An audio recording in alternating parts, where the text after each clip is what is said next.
Hello friends, welcome to கவரிஸ்கோ. இன்றைக்கி நம்ம பெரிய நெல்லிக்காயில் ஜூஸ் போடுறது எப்படிங்கிறது பார்ப்போம். எல்லாத்துக்குமே தெரிஞ்சிருக்கும், இருந்தாலும் அது கூட என்ன சேர்க்கலாம். அதை குடித்த உடனே அப்படியே உடனே சுறுசுறுப்பாயிடும். நீங்கள் ரொம்ப டயர்டாக இருக்கும்போது குடிச்சு பாருங்கள், உடனே சுறுசுறுப்பாயிடும். இப்போ என்ன பண்ணலாங்கிறத பார்ப்போம், எப்படி போடுறதுங்கிறத பார்ப்போம். இப்போ நான் ஒரு 5 நெல்லிக்காய் எடுத்துருக்கிறேன். 5 நெல்லிக்காயும் அப்படியே கட் பண்ணிக்கலாம்.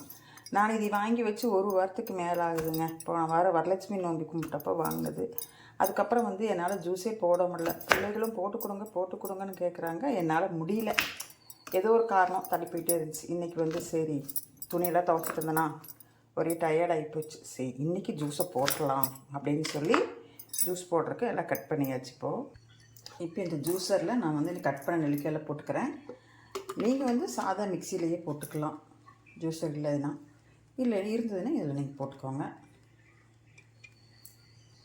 இது கூட ஒரு 4 மிளகு போட்டுக்கலாம், ரொம்ப வேண்டாம். எதுக்காகனா நெல்லிக்காய் குளிர்ச்சி, அதுக்காக போடுறது. கொஞ்சம் கல்லுப்பு, ஒரு 2 டம்ளர் தண்ணி தான் ஊற்ற போகிறேன். நீங்கள் இதில் கருவேப்பிலை போட்டுக்கலாம், கொத்தமல்லி தழை கூட போட்டுக்கலாம். கருவேப்பிலை மெயினாக போட்டுக்கலாம். எனக்கு கருவேப்பிலை ஃப்ரெஷ்ஷாக இல்லை, வாடின மாதிரி இருக்குது, அதனால் நான் போடலை. இப்போ தண்ணி ஊற்றி அடிச்சிடலாம். இப்போ இதில் கொஞ்சமாக தண்ணி ஊற்றிக்கலாம். இப்போ அடிச்சிடலாம்.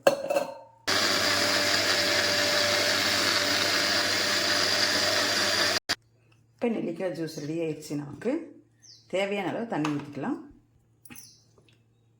ஒரு 2 டம்ளர் போதும், அந்த அளவுக்கு ஊற்றிட்டு வடிகட்டிக்கலாம்.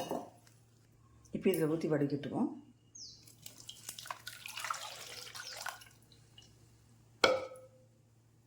இப்போ நீங்கள் இதில் இருக்க இந்த சக்கையை கூட நீங்கள் எடுத்து, உங்களுக்கு வேணும் அப்படின்னா நீங்கள் இதில் இருக்கிறது பிழிஞ்சிக்கலாம்.